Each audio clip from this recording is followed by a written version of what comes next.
네, 저는 오늘 갈라디아서 5장 16절부터 23절까지를 본문으로 성령 안에서 걷는 과정이라는 제목의 말씀을 나누려고 합니다.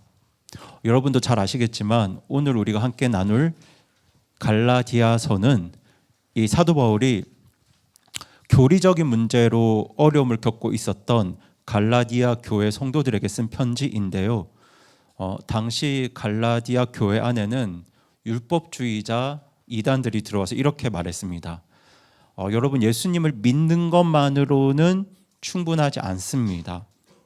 구원받으려면 율법도 지켜야 하고 할례처럼 눈에 보이는 의식도 반드시 행해야만 구원을 받을 수 있고 그 구원이 지켜질 수 있습니다. 이렇게 가르쳤는데요. 이 말은 죄와 악함으로부터 구원받으려면 제가 여기서 꼭 한 번 더 강조하고 싶은 말이 있습니다. 여러분, 2000년 전의 분들이 구원이라는 말을 사용할 때는 죽어서 지옥 안 가고 천국 가는 구원의 개념으로 이해한 것이 아니라 다 죄와 악함으로부터 벗어나는 구원을 생각을 했거든요. 그러니까 이 말들은 죄와 악함으로부터 벗어나는 구원을 받으려면 눈에 보이는 어떤 특정한 종교적인 행위가 꼭 필요하다고 주장한 겁니다. 그런데 이 문제가 그때만의 문제가 아니에요. 오늘날 많은 교회들이 비슷한 길을 가고 있습니다. 눈에 보이는 뭔가를 해야지, 겉으로 드러나는 어떤 행동을 해야지 그게 하나님께 인정받는 길이고 죄로부터 벗어나서 삶이 행복해지는 길이라고 여깁니다. 그래서 어떤 교회는 모든 교회 행사에 참여해야 거룩한 성도로 인정받는 분위기를 만들고요. 그리고 또 어떤 교회는 예배당 건물의 규모나 성도 수나 장식, 음향 시설의 화려함 이런 것들을 교회 부흥의 잣대로 삼습니다. 그리고 또 어떤 교회는 헌금 액수나 교회 봉사 횟수가 많은 사람을 믿음 좋은 성도로 여깁니다. 그렇게 외적으로 드러나는 어떤 행동 아니면 감정 표현 이런 것들을 그 신앙의 깊이와 동일시합니다. 그런데 사실 이런 모습들은 겉모양만 바뀐 율법주의일 뿐 여전히 누구의 눈을 의식하는 어떤 행동들이냐면 사람의 눈을 의식하고 사람의 인정에 목을 매는 신앙입니다. 그런데 여러분, 이게 세상도 그렇잖아요. 세상도 눈에 보이는 무언가로 행복하고 가치 있는 삶을 살 수 있다고 그렇게 믿습니다. 눈에 보이는 무언가로. 예를 들면 돈이 많고 성적인 만족이 있고 외모가 뛰어나고 좋은 학벌과 직장이 있고 성공해서 사람들로부터 인정을 받으면 그러면 세상은 행복할 수 있다고 말합니다. 하지만 성경은 오늘 본문은 이것과는 완전히 다른 방향을 제시하고 있습니다. 사실 오늘 본문은 눈에 보이는 것에 의존하지 말라는 말씀이에요. 눈에 보이진 않지만 실제로 역사하시는 성령님의 인도하심을 따라 살 때 정말 진짜 구원과 참된 기쁨 그리고 인생의 참된 가치가 회복된다고 말씀하고 있습니다. 사실 그것이 갈라디아서의 주제입니다. 그 중에서도 오늘 우리가 살펴볼 갈라디아서 5장 말씀은요, 인생의 참된 행복과 기쁨이 성령님의 열매에 있다고 말씀하고 있습니다.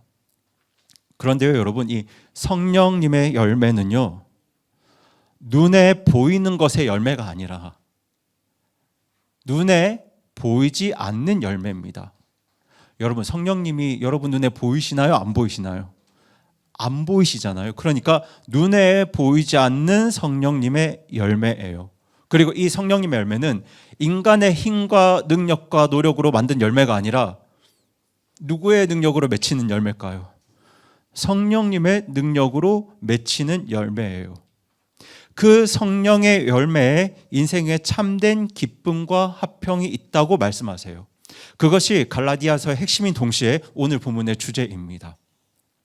그래서 저는 오늘 성령님 안에서 걷는 삶이 어떤 삶인지 그리고 우리의 가정이 어떻게 하면 이 성령의 열매를 맺을 수 있는지, 여기에 대한 주제로 하나님 말씀을 나누려고 하는데요.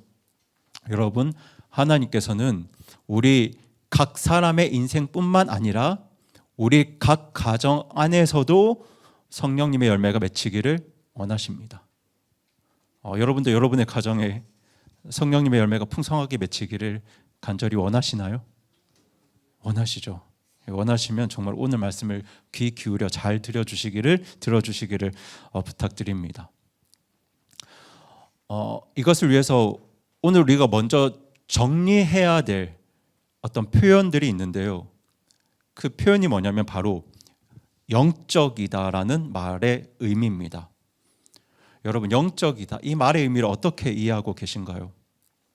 사실 많은 분들이 영적이다 이런 말을 들으면 마치 무당이나 점쟁이처럼 신통력 있고 신비한 힘이 있는 분들을 떠올립니다.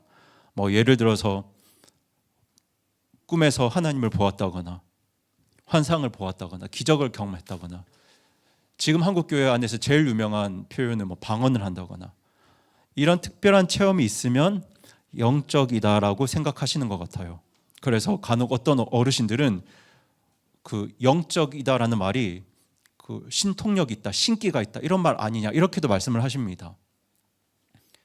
그런데 여러분, 성경이 말하는 영적이다라는 말의 의미는요, 전혀 그렇지 않습니다. 여러분, 성경은 영적인 삶을 그렇게 신비하고 초자연적인 체험이라고 말하지 않습니다.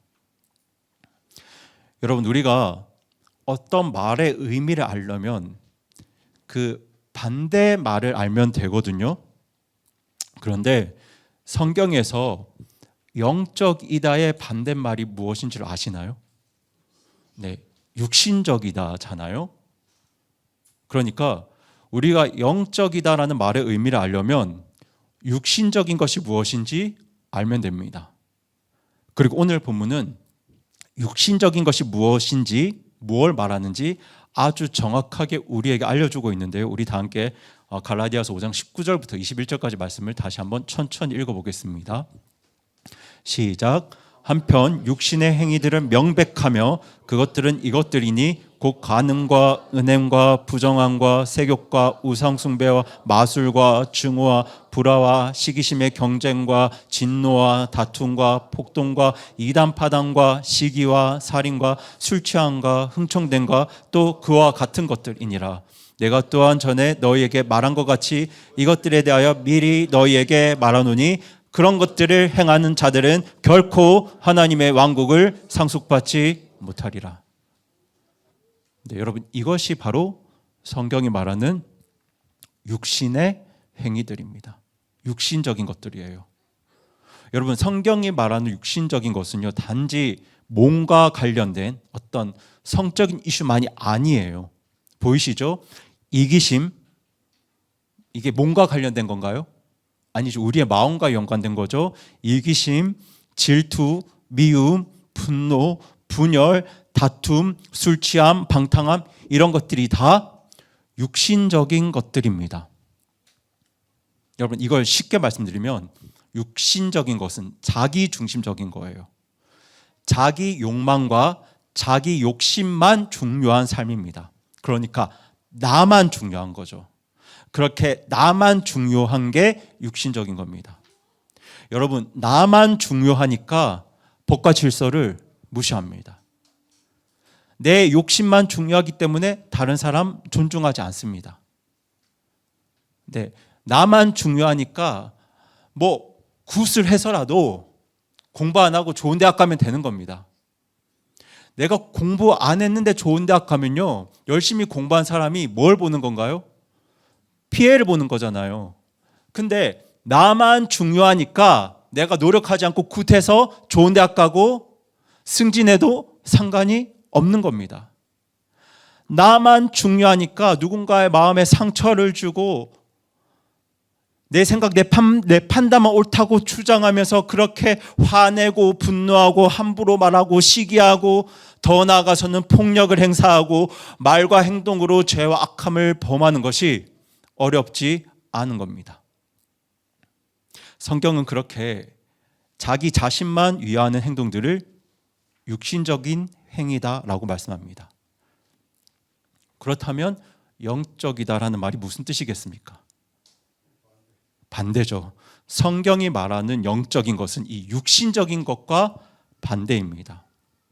그러니까 육신적인 사람은 누구만을 위하는 사람이라고요? 나만을, 자신만을 위하는 사람인데요. 영적인 사람은 하나님도 위할 줄 알고 다른 사람도 생각할 줄 아는 사람입니다. 그러니까 간단하게 말씀드리면 육신적인 사람은 이기적인 악한 사람이고요.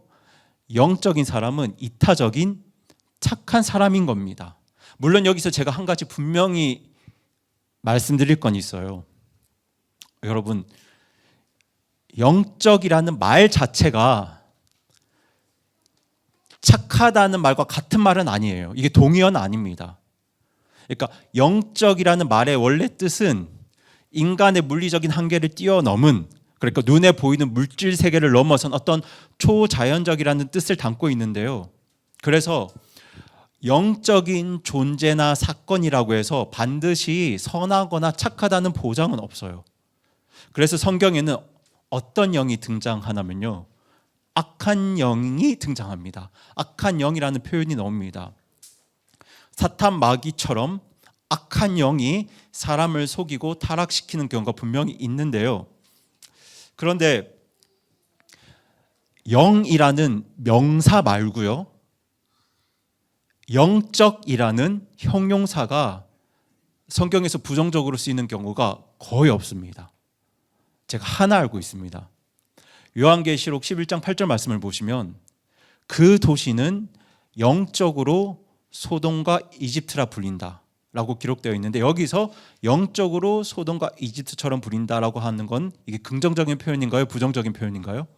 부정적인 표현이죠.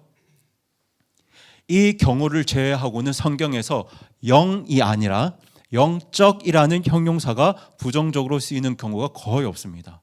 성경에서 영적이다라는 표현이 사용될 때는 대부분 그 의미가 육신적이라는 말의 반대 의미로 쓰여집니다. 그러니까 죄와 악함에서 벗어나서 하나님께서 기뻐하시는 의와 선함과 거룩을 따르는 것을 가리켜서 성경은 영적이다라고 말합니다. 왜냐하면 영적인 문제의 본질은 단순히 능력, 신통력, 신기, 힘의 문제가 아니라, 여러분, 영적인 문제의 본질은 의와 죄의 문제라서 그렇습니다. 여러분, 영적인 문제의 본질은요, 의와 죄, 쉽게 말씀드리면 선함과 악함의 문제입니다. 그래서 요한계시록 11장 8절 같은 몇몇 예외적인 경우를 제외하면 성경에서 영적이라는 표현은 거의 언제나 하나님의 의, 하나님의 거룩함, 하나님의 사랑과 진리를 따르는 삶과 연결되어 있습니다. 그러니까요, 여러분, 성경에 말하는 영적인 사람은 꿈을 자주 꾸는 사람이 아니에요. 환상을 자주 보는 사람도 아닙니다. 예지력이 있는 사람도 아니에요. 여러분, 성경이 말하는 영적인 사람은요, 눈에 보이지 않는 선한 가치를 굉장히 중요하게 생각하는 사람입니다. 사랑하는 사람이죠. 어려운 상황 속에서도 기쁨이 있는 사람입니다. 싸우고 있는데도 화평을 이루려는 사람들이에요. 그리고 오래 참는 사람들입니다. 선하고 부드럽고 믿음 있고 온유하고 절제할 줄 아는 사람들입니다. 이것이 성경이 말하는 영적인 사람입니다. 여러분, 다른 사람을 위하니까, 다른 사람을 생각하니까 오래 참는 거예요. 나에게 시선이 돌아오는 순간 오래 참지 못하죠. 다른 사람 생각하니까 오래 참는 거고요. 다른 사람을 위하니까 절제하는 겁니다. 다른 사람을 위하니까 온유하고 부드럽게 행동하는 겁니다. 그런 사람들이 어떤 사람들이라고요? 영적인 사람들입니다. 그리고 우리 하나님께서는 구원받은 모든 성도들이 이런 영적인 사람이 되기를 원하십니다. 신비한 능력을 가진 사람, 분별을 잘하는 사람, 특별한 영감을 자주 받는 사람, 뭐 앞날에 대한 환상을 보는 사람이 아니라 예수님의 성품을 닮아가는 착한 사람, 사랑의 사람, 기쁨의 사람, 화평의 사람, 오래 참는 사람, 선하고 부드러운 사람, 온유하고 절제하는 사람이 되기를 원하십니다. 그런 사람이 바로 영적인 사람입니다. 그런데 오늘날 많은 한국교회 성도들이 이 영적이다라는 말의 의미를 성경에서 찾지 않고 어디서 찾냐면요, 토속신앙에서 찾습니다. 그래서 교회 안에서 이런 말이 나올 때가 참 많거든요. 저분은 참 영적인 분인 것 같아요 라고 말하면서 이유를 물어보면 저분이 예언도 하시고 앞날도 잘 맞추시고 가끔씩 환상도 보신대요. 이런 이야기들을 합니다. 그런데 정작 그분의 삶을 보면 다른 성도들과 갈등이 많아요. 잘 용서하지도 못합니다. 사랑하지도 못합니다. 오래 참지도 못합니다. 늘 비판적이고 분열을 일으킵니다. 그렇다면 과연 하나님께서는 그런 사람을 보시고 저 사람은 참 영적이구나 이렇게 말씀하실까요? 여러분, 성경이 말하는 영적인 삶은요, 환상을 보고 미래를 보고 신비한 음성을 듣고 초자연적인 기적을 경험하고 이런 것들과는 정말 아무런 상관이 없습니다. 다시 말씀드리지만 성경이 말하는 영적인 사람은요, 부드럽고 따뜻하고 다른 사람의 잘못을 품고 다른 사람을 기다릴 수 있고 인내할 수 있고 다른 사람을 위해서 희생할 수 있는 그런 사람입니다. 그런 사람이 바로 영적인 사람이고요. 그런 영적인 삶은 성령님께서 우리 안에 계실 때 나타나는 삶의 특징입니다. 그래서 저는 오늘 말씀 앞에서 우리 각자 스스로의 모습을 비추어 보길 원하는데요. 여러분, 한번 정말 질문해 보세요. 나는 정말 영적인 사람일까?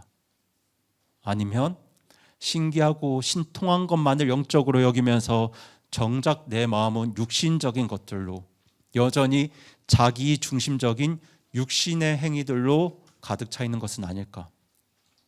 스스로 질문하면서 우리의 모습을 되돌아보았으면 좋겠습니다. 여러분, 하나님께서는 우리 모두가 구원받은 모든 성도들이 영적인 사람이 되기를 원하시고요. 그리고 하나님께서는 우리 모든 가정이 어떤 가정이 되기를 원하실까요? 영적인 가정이 되기를 원하십니다. 그래서 하나님께서 오늘 우리에게 어떻게 하라고 말씀하시냐면요, 성령 안에서 걸으라고 말씀하고 계신 거예요. 그래서 제가 오늘 두 번째로 나눌 주제가 바로 영적인 가정은 성령 안에서 걷는 가정이다인데요. 여러분, 하나님께서 우리 모든 가정이 영적인 가정이 되기를 원하신다고 말씀드렸잖아요. 그런데 다시 한번 말씀드리지만 영적인 가정이란 어떤 신비한 기적이나 체험이 자주 일어나는 가정이 아닙니다. 뭐 기도할 때마다 눈물이 흐르면 좋죠. 그런데 막 신비한 영감, 막 뜨거운 감정이 매 순간 내 안에서 솟구쳐 오르는 그런 경험이 많은 가정이 아니에요. 여러분, 성경이 말하는 영적인 가정은 오늘 읽으셨던 것처럼 성령님의 열매가 맺히는 가정입니다.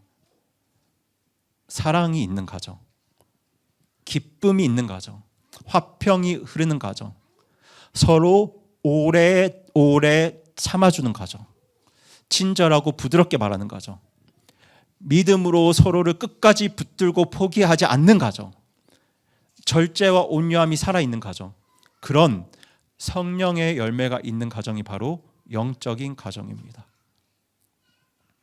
그렇다면 여러분, 우리가 어떻게 하면 영적인 가정을 세울 수 있을까요?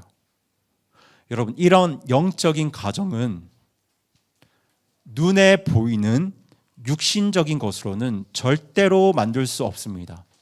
무엇으로 만들 수 없다고요? 육신적인 것. 이 육신적이라는 말이 눈에 보이는 것이라는 말입니다.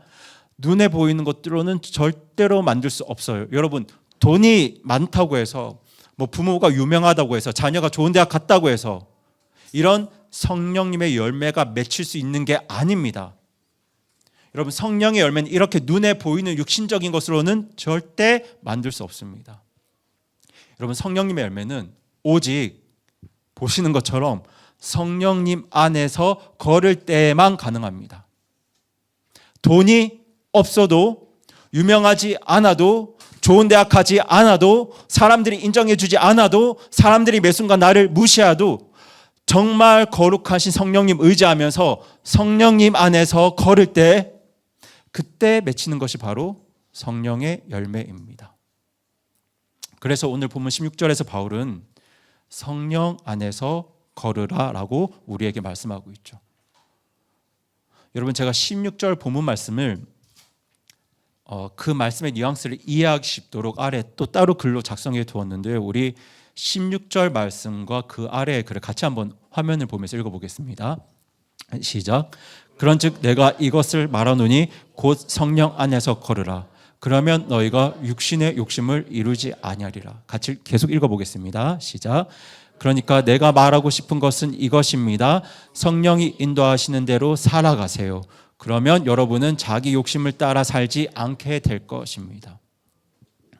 여러분, 이 말씀에 기록된 것처럼 성령 안에서 걷는다라는 말은요, 뭐 단순히 기도 많이 하고 찬양 열심히 했을 때 감정적으로 무언가 해소되는 그런 경험을, 그런 은혜를 받는 삶이 아니에요.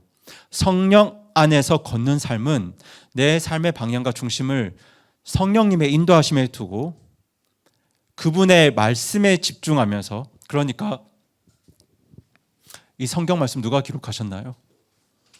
하나님, 예수님, 성령님 중에 누가 기록하셨죠? 성령님이 기록하셨잖아요. 거룩한 영이 기록하셨잖아요. 그러니까 성령님께서 기록하신 하나님 말씀에 집중하고 그 말씀에 주의를 기울이며 살아가는 것이 바로 성령 안에서 걷는 삶입니다. 그렇게 성령님 안에서 살면 우리의 삶이 나의 욕심에 따라 자기중심적인 죄악된 방향으로 끌려가지 않게 될 거라고 말씀하세요. 하지만 17절은 그런 삶이 쉽지 않은 이유를 우리에게 말씀하고 있는데요. 이어서 저희 17절 말씀과 그 아래의 글을 같이 이어서 쭉 읽어보겠습니다. 시작. 육신은 성령을 대적하여 욕심을 부리고 성령은 육신을 대적하나니 이 둘이 서로 반대가 되므로 너희가 원하는 것들을 너희가 할 수 없느니라. 우리의 죄악된 본성은 성령의 뜻과 반대되는 것을 원하고 성령은 죄악된 본성과 반대되는 것을 원합니다. 그래서 이 둘이 서로 맞서 싸우기 때문에 여러분은 하고 싶은 대로 살 수 없습니다. 사실 살 수 없다기보다 살기 힘듭니다. 그런데 이게 실제 우리의 연약한 모습이잖아요. 여러분, 제가 믿기로 구원받은 모든 그리스도인은 하나님 말씀대로 살아가고픈 소망이 있습니다. 소원이 있어요. 우리 모두는 부드럽고 사랑이 충만한 부모님이 되고 싶어 하죠. 부모가 되고 싶어 합니다. 인내하고 용서하는 남편과 아내가 되기를 정말 간절히 원합니다. 그런데 정작 가정 안에서는 쉽게 짜증이 나고요. 말이 거칠어지고요. 알면서도 내 가족에게 상처 주는 말이 너무나 쉽게 나갑니다. 왜 그러냐면 우리 안에 여전히 악한 죄성과 욕심이 남아있기 때문입니다. 이 모습을 바울은 17절에서 나의 육신과 내 안에 계신 성령님이 내 안에서 서로 싸우고 있다고 말씀하고 있는데요. 나의 욕심과 내 안에 계신 성령님이 서로 싸우고 있기 때문에 우리가 영적인 사람이 되는 것이 쉽지 않고 우리 가정이 영적인 가정이 되는 것이 쉽지 않습니다. 하지만 바울은 여기서 이야기를 끝내지 않고 확실한 소망과 약속을 우리에게 전하고 있는데요. 우리 18절 말씀 이어서 같이 읽겠습니다. 시작. 그러나 너희가 성령의 인도를 받으면 율법 아래 있지 아니하리라. 그러나 여러분이 성령의 인도를 받고 있다면 더 이상 율법의 규칙에 묶여 살지 않아도 됩니다. 그런데 정말 사실 저는 이 18절 말씀이 개인적으로 저에게 굉장히 가슴 아픈 말씀입니다. 왜냐하면 정말 많은 분들이 이 말씀의 의미를 오해하고 있기 때문입니다. 많은 분들이 성령의 인도를 받으면 율법 아래 있지 않다는 이 말씀을 구원받은 사람은 법을 어겨도 어떤 벌도 받지 않고 무조건 용서받는다는 뜻으로 알고 계세요. 물론 회개하고 예수님을 믿어서 구원받은 성도들이 지옥 불못의 형벌을 받지 않는다는 것은 사실인데요. 이 말씀은 적어도 그런 의도로 기록된 말씀이 아닙니다. 여러분, 성령의 인도를 받으면 율법 아래 있지 않는다는 말씀은요, 성령의 인도를 받으면 율법을 어겨도 무조건 용서받는다는 뜻이 아니라 오히려 반대의 의미입니다. 성령의 인도함을 받으면 법이 있어야만 착하게 살 수 있는 바리새인과 서기관들보다 훨씬 더 의로운 삶을 아주 자연스럽게 살 수 있다는 말씀입니다. 그래서 뭐가 필요 없다는 말씀인가요? 율법이 필요 없다는 말씀입니다. 그래서 예수님께서도 마태복음 5장 20절에서 너희 의가 서기관들과 바리새인들의 의보다 더 낫지 아니하면 결코 하늘의 왕국에 들어가지 못하리라고 말씀하셨던 거예요. 여러분, 보통 사람들은 뭐가 있어야 바르게 사나요? 법이 있어야 바르게 삽니다. 착하게 삽니다.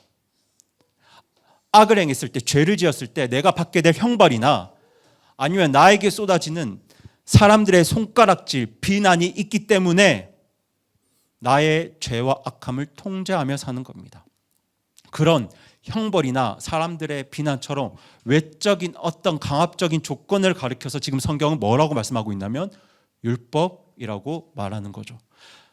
그런데 성령님의 인도하심을 받는 사람은요, 이런 외적인 억제 장치가 없어도, 그러니까 형벌이나 사람들의 비난이나 무시가 없어도 성령님의 인도하심을 받는 사람은 마음속에서부터 우러나오는 의로운 삶을 아주 자연스럽게 살 수 있다는 겁니다. 그래서 법이 필요 없다는 겁니다. 그런데 누구 때문에 그렇게 살 수 있나요? 성령님 때문에 그렇게 살 수 있는 겁니다. 성령님 때문에 그렇게 살 수 있는 거예요. 내가 이렇게 살면 감옥에 갈까 봐 그렇게 사는 게 아니고요. 내가 이렇게 살면 내 가족으로부터 사랑받지 못할까 봐 그렇게 사는 게 아니고요. 내가 이런 말을 하고 이런 행동을 하면 내 주변의 사람들로부터 외면을 당하고 왕따를 당할까 봐 그렇게 사는 게 아니고요. 성령님의 인도를 받는 사람은 그런 것들이 다 없어도 성령님 때문에 바리새인과 서기관들보다 훨씬 더 의롭게 살 수 있는 겁니다. 그렇게 성령님이 우리 안에 계시고 그렇게 우리가 성령님 안에서 걸으면 우리는, 저와 여러분은 유재석 씨보다, 옆집 남편보다, 옆집 아내보다, 엄마 친구 아들보다 훨씬 착하게 살 수 있다는 말씀입니다. 그것이 바로 누구의 열매라고요? 성령의 열매입니다. 여러분, 성령님의 인도는 여러분이 생각하시는 것보다 훨씬 더 강력합니다. 훨씬 강력해요, 여러분. 나를 억지로 통제하는 법, 규칙, 여론, 사람들의 인정, 사랑이 없어도 성령님께서 내 안에서 선한 열매를 아주 자연스럽게 맺히게 하십니다. 그 대표적인 사례들이 우리 어린이들이 매주 부르는 성령의 몇 가지 열매인가요? 9가지 열매죠. 우리 다 함께 갈라디아서 5장 22절 23절 말씀 같이 읽겠습니다. 시작. 그러나 성령의 열매는 사랑과 기쁨과 화평과 오래 참음과 부드러움과 선함과 믿음과 온유와 절제니 이 같은 것들을 대적할 법이 없느니라. 네. 여러분, 내 안에 성령님이 계시고 우리가 성령님 안에서 걸으면 나보고 뭐라 하는 사람이 없어도, 나에게 잘했다, 착하다 인정해주는 사람이 없어도, 또 나에게 벌 주고 책망하는 사람이 없어도 아주 자연스럽게 뭐가 맺히게 되냐면요, 성령의 열매가 맺히게 됩니다. 아주 자연스럽게 사랑하는 사람이 되고, 기뻐하는 사람이 되고, 오래 참는 사람이 되고, 부드러운 사람이 되고, 착한 사람이 되고, 상대를 믿고 오래 버텨주는 사람이 되고, 온유하고 절제하는 사람이 됩니다. 아주 자연스럽게 그렇게 됩니다. 다만 여러분, 여기서 한 가지를 꼭 기억해 주세요. 여러분, 이 성령의 열매가 누구의 열매라고요? 누구의 열매죠? 성령님의 열매죠. 그러니까 이 열매는 사람의 노력과 능력으로 억지로 만들어내는 게 아닙니다. 그게 아니에요. 여러분이 노력해서 억지로 만드는 게 아닙니다. 뭐 심리학 책 이런 거 읽어서 되는 것도 아니고요. 가정 상담 이런 거 받는다고 맺히는 것도 아니에요. 내가 뭐 열심히 노력하고 열심히 수고해서 맺히는 게 아닙니다. 이 성령님의 열매는 먼저 성령님께서 내 안에 계시고 그리고 내가 성령님의 인도를 따를 때 아주 자연스럽게 맺히는 열매입니다. 그래서 우리 부모님들, 우리 자녀들에게 성령의 열매를 강요하시면 안 됩니다. 좀 이해가 되시나요? 성령의 열매는 강요할 수 있는 게 아닙니다. 사랑해야지, 기뻐해야지, 참아야지, 부드러워야지 하시면 안 됩니다. 이거는 어떻게 맺히는 열매라고요? 아주 자연스럽게 맺히는 열매입니다. 우리가 권면해야 될 건 성령님의 인도를 따라가야지입니다. 그런데 한번 상상해 보세요. 우리 가정에 이런 성령님의 열매들이 하나씩 하나씩 자라기 시작한다면 우리가 얼마나 행복하겠습니까? 그렇죠? 우리 자녀들의 삶에 이 성령의 열매들이 하나씩 하나씩 맺히기 시작한다면 얼마나 기쁘겠습니까? 남편과 아내가 서로에게 더 부드러워지고 그리고 부모 자녀가 더 오래 참고 더 이해해주고 돈이 좀 부족해도 돈 좀 못 벌어도 그 가정에 기쁨과 화평이 넘친다면 그 가정이 진짜 행복한 가정 아니겠습니까? 그러니 오늘 여러분 이렇게 기도해 주세요. 하나님, 먼저 제 안에서 성령의 열매가 맺히도록 주님 저를 인도해 주세요. 그리고 저희 가정에 우리 성령님의 열매가 넘치게 맺히도록 성령님의 사랑과 화평이 넘치도록 주님 도와주세요. 그렇게 이 성령님의 열매를 통해서 이 세상의 죄와 악함으로부터 상처받은 우리 가정이 성령님으로 인해 회복될 수 있도록 주님 도와주세요. 그렇게 오늘 간절히 주님 앞에 기도하시기 바랍니다. 그래서 제가 정말 마지막으로 여러분께 꼭 이렇게 말씀드리고 싶었던 부분이 뭐냐면 성령의 열매가 행위가 아니라는 거예요. 조금 더 정확하게 말씀드리면 성령의 열매는 사람의 행위가 아닙니다. 우리가 앞서 살펴본 성령의 열매들 사랑과 기쁨, 화평, 오래 참음, 부드러움, 선함, 믿음, 온유, 절제는 정말 귀하고 아름다운 열매들인데요. 이 열매는 사람이 노력해서 억지로 만들어내는 행위가 아닙니다. 여러분 저희 갈라디아서 5장 19절 보시면 육신에 뭐라고 되어 있죠? 행위라고 되어 있죠. 그런데 22절에서는 성령에 뭐라고 되어 있나요? 열매라고 되어 있습니다. 여러분 19절에서 왜 바울은 육신의 행위라고 말했을까요? 내가 하는 거니까 행위인 겁니다. 그렇죠?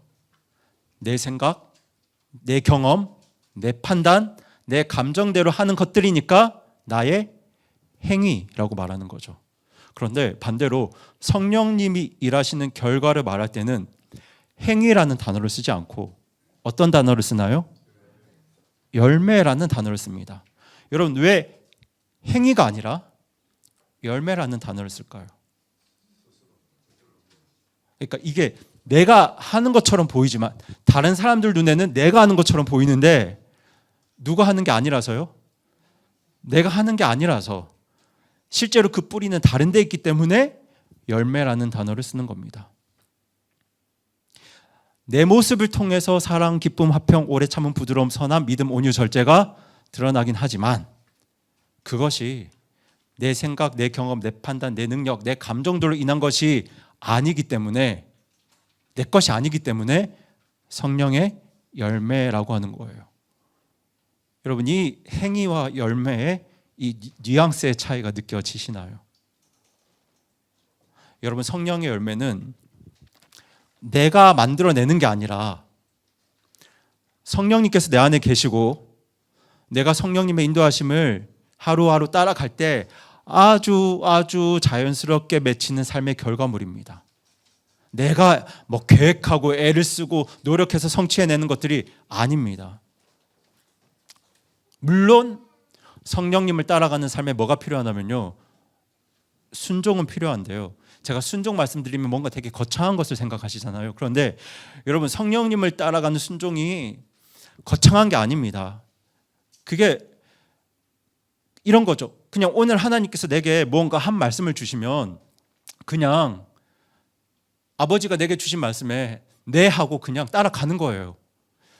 이게 뭐랑 비슷하냐면, 저희 부부가 은빈이한테 은빈아 오늘은 집에서 밥 먹지 말고 식당 가서 밥 먹자 그러면 그냥 뭐 하고 어디로 가는 건가요? 네 하고 어디로 가죠? 식당 가서 밥 먹는 겁니다. 그거예요.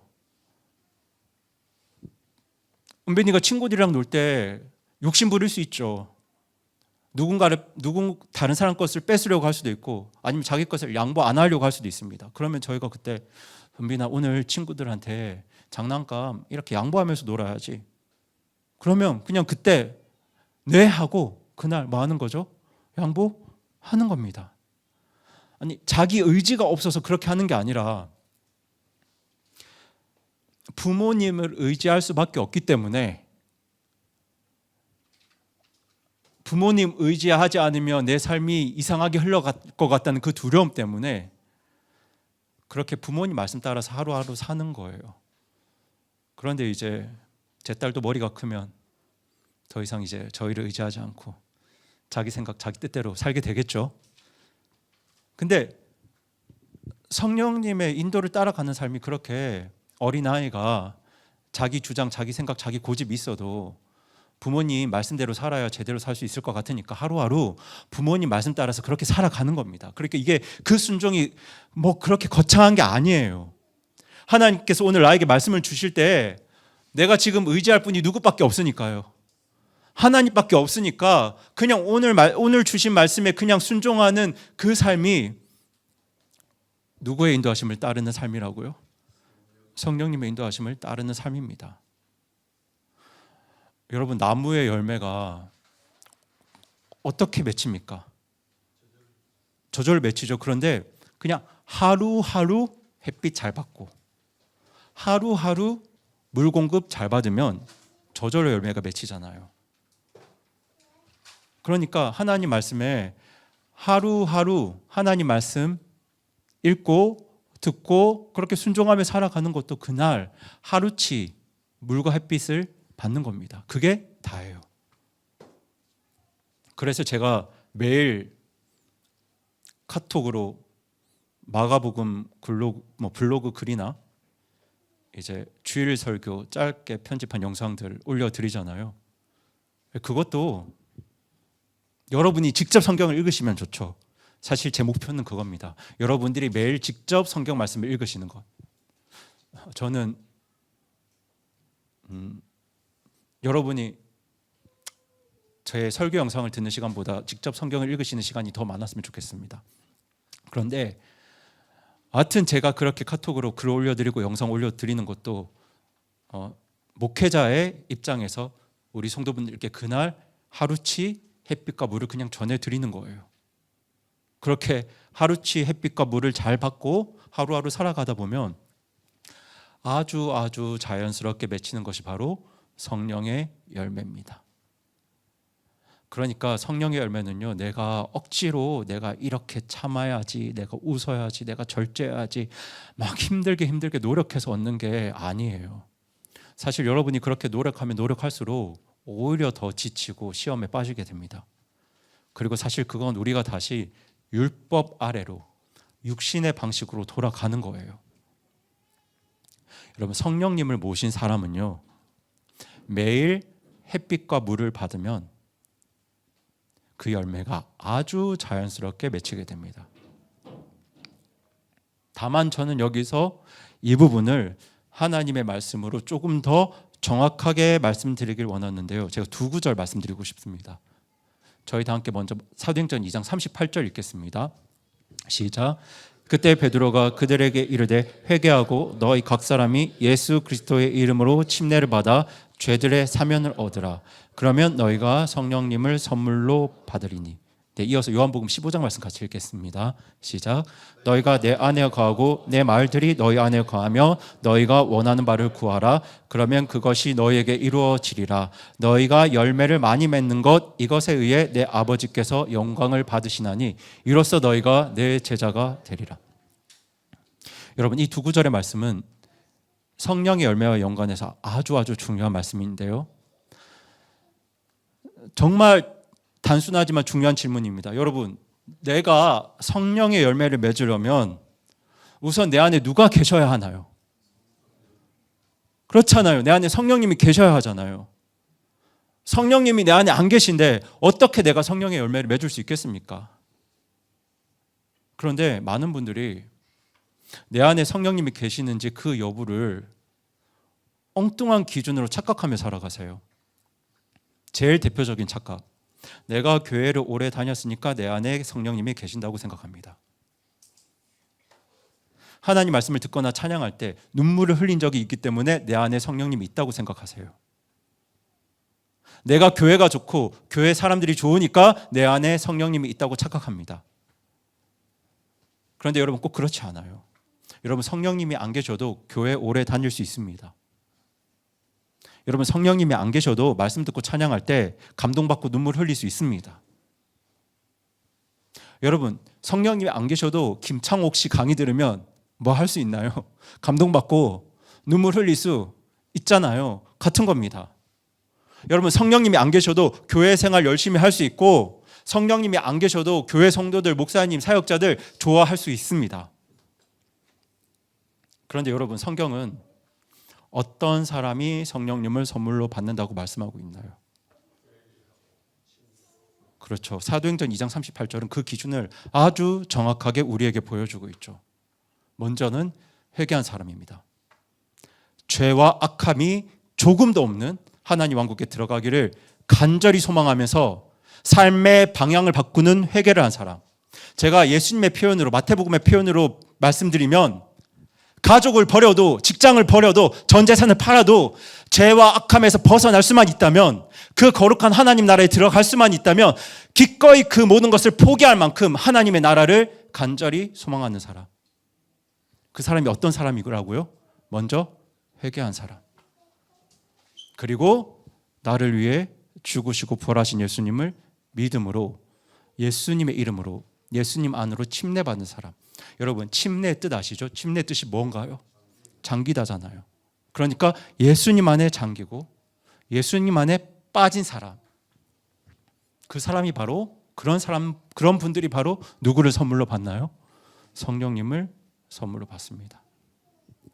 그렇게 회개하고 그리스도의 복음을 믿음으로 예수님 안에 잠긴, 예수님 안에 빠진 사람을 가리켜 요한복음 15장 7절에 예수님은 어떤 사람이라고 말하냐면 내 안에 거한 사람이라고 말씀하시는 거예요. 너희가 누구 안에 거했다고요? 예, 내 안에 거했다. 여기서 나가 누구죠? 예수님이잖아요. 예수님 안에 빠진 사람들이죠. 예수님 안으로 침례받은 사람들이죠. 예수님의 이름으로 침례받은 사람들입니다. 그렇게 회개하고 복음을 믿음으로 예수님 안에 잠긴 사람, 예수님 안에 빠진 사람, 그 사람 안에 누가 들어오신다고요?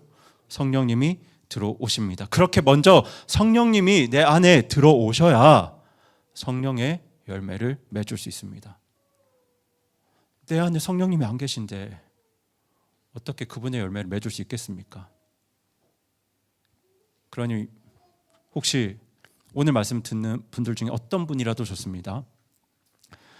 성령님이 내 안에 계시지 않는 것 같다고 생각되시면 정말 주중에 저한테 딱 2시간만 내어주세요. 밤이라도 상관이 없습니다.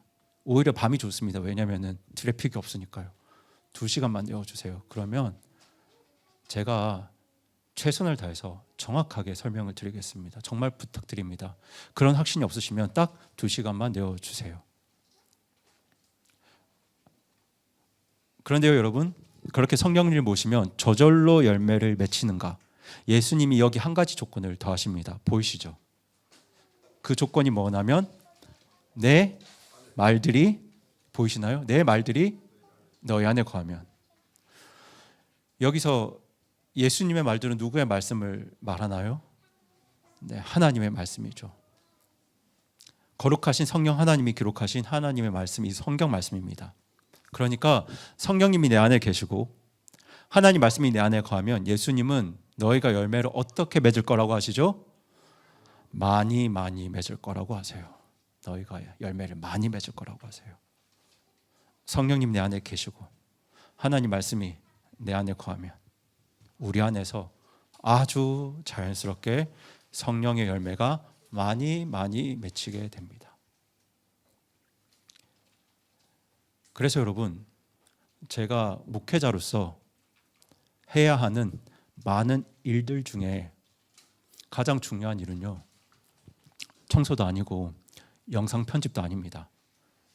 가장 중요한 일은 먼저 복음을 똑바로 전해서 신학으로 복음을 전하지 않고 하나님 말씀으로 초대교회 성도들처럼 2000년 전 사도들과 예수님의 제자들이 그랬던 것처럼 복음을 똑바로 전해서 성령님을 모시게 하는 게 저의 일 중에 가장 중요한 일입니다.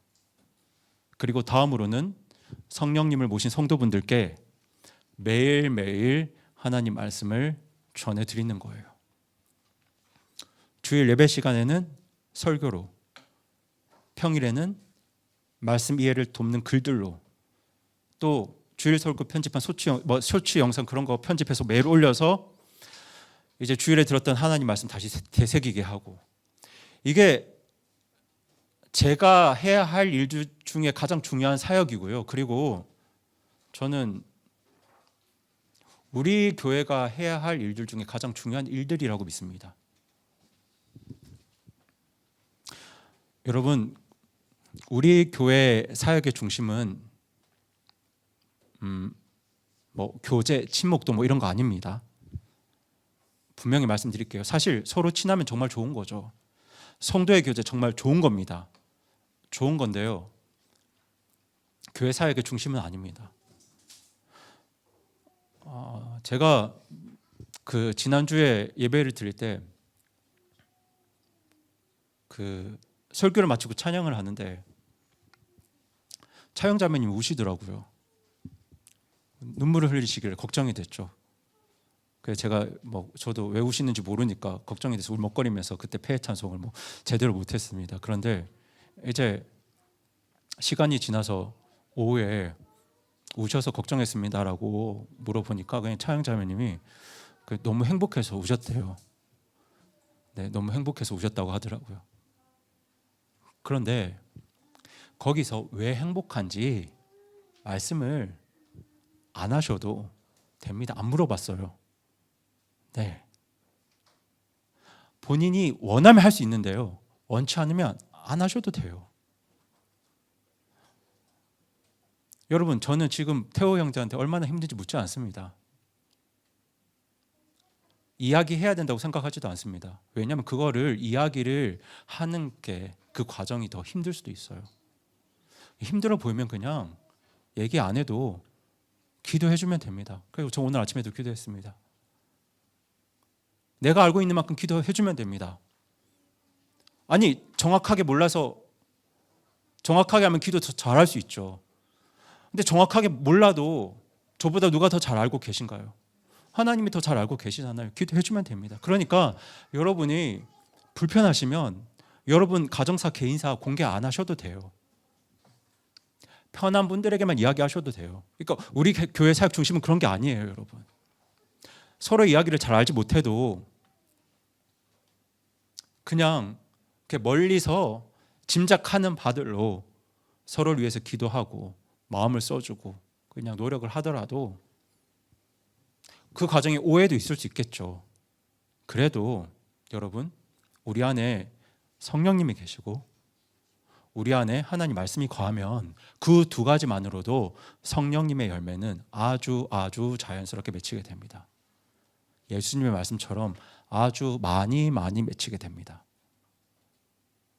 여러분, 그 길은 교제도 아니고 음악도 아니고 음식도 아니고 특별한 프로그램이나 행사도 아닙니다, 여러분. 먼저 성령님 모시고 두 번째로 하나님 말씀 따라 사는 것, 이 두 가지만으로도 성령님의 열매는 많이 맺힐 수 있습니다. 그러니 여러분, 이 두 말씀을 절대로 잊지 마시기 바랍니다. 여러분, 오늘날 세상이 정말 빠르게 발전하고 있잖아요. 과학과 기술이 눈부시게 성장하고 있고 지식과 문명이 더 편리한 삶을 약속해 주는 것처럼 보입니다. 그런데 그 이면에 너무나 많은 가정들이 무너지고 있고 가족 관계가 깨어지고 있고 가정 안에서도 서로에 대한 사랑이 식어가고 있습니다. 왜 그러겠습니까? 이게 겉으로는 모든 것이 나아지는 것처럼 보이는데 사실 그 안에는 여전히 죄와 악함이 살아있기 때문입니다. 미움, 다툼, 비교, 정죄, 분노, 이기심, 여러분, 이런 것들은 사람의 기술로는, 사람의 노력으로는 절대로 해결될 수 없습니다. 여러분, 이것은 성령 하나님만이 해결하실 수 있는 영역입니다. 때문에 성령의 열매가 내 삶 가운데, 우리 가정 가운데 맺히려면 무엇보다 먼저 죄로부터 구원받으셔야 돼요. 예수님 믿고 성령님 통해서 죄로부터 벗어나셔야 됩니다. 회개하고 예수 그리스도를 믿음으로 성령님을 내 안에 모셔야 합니다. 모시면 그 다음부터는 하나님 말씀 듣고 읽고 하나님 믿으시고 성령님의 인도를 그냥 하루하루 따라가시면 됩니다. 그날 햇빛을 받으세요. 그날 물 하루하루 받으시면 됩니다.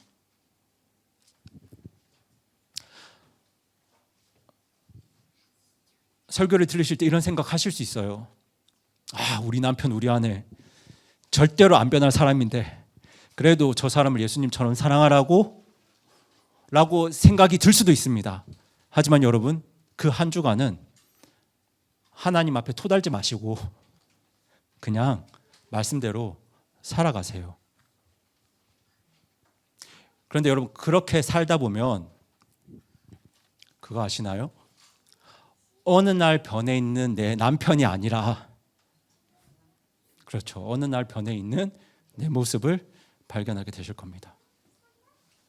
옛날에는 절대로 변하지 않는 저 왼수 같은 남편 사랑하는 게 너무너무 힘들었는데 지금은 내 남편 사랑하는 일이 훨씬 편해진 누구의 모습을요? 나의 모습을 발견하게 되실 겁니다. 그렇게 아주 자연스럽게 성령님의 열매가 맺어지는 나 자신의 모습을 발견하게 되실 거예요. 그렇게 하루하루 성령님의 인도하심에 따라서 살아갈 때 내 노력과 경험과 지식이 아니라 성령님이 친히 맺으시는 아름다운 열매들이 우리 삶과 우리 가정 가운데, 다시 말씀드립니다, 아주 자연스럽게 나타날 겁니다. 그래서 저는 오늘 아침에도 저 뒷자리에서 예배 준비하면서 주님, 오늘 말씀을 통해서 정말 우리 교회 모든 가정 가운데 사람의 열매가 아니라 성령님이 이루시는 아름답고 이 선한 귀한 열매들이 예수님의 말씀처럼 많이 맺히게 해달라고 하나님 앞에 간절히 기도드렸습니다. 그런데 이 성령님의 열매는 먼저 내 안에서부터 시작이 되고요. 그렇게 시작된 성령님의 역사 열매들이 여러분의 부부관계, 부모와 자녀 사이의 대화, 가정 안의 분위기, 그렇게 삶의 모든 자리로 흘러들어서 정말 이 거룩하고 아름다운 성령님의 열매가 여러분의 가정 안에 많이 아주 풍성하게 맺히기를 우리 주님의 이름으로 축복합니다.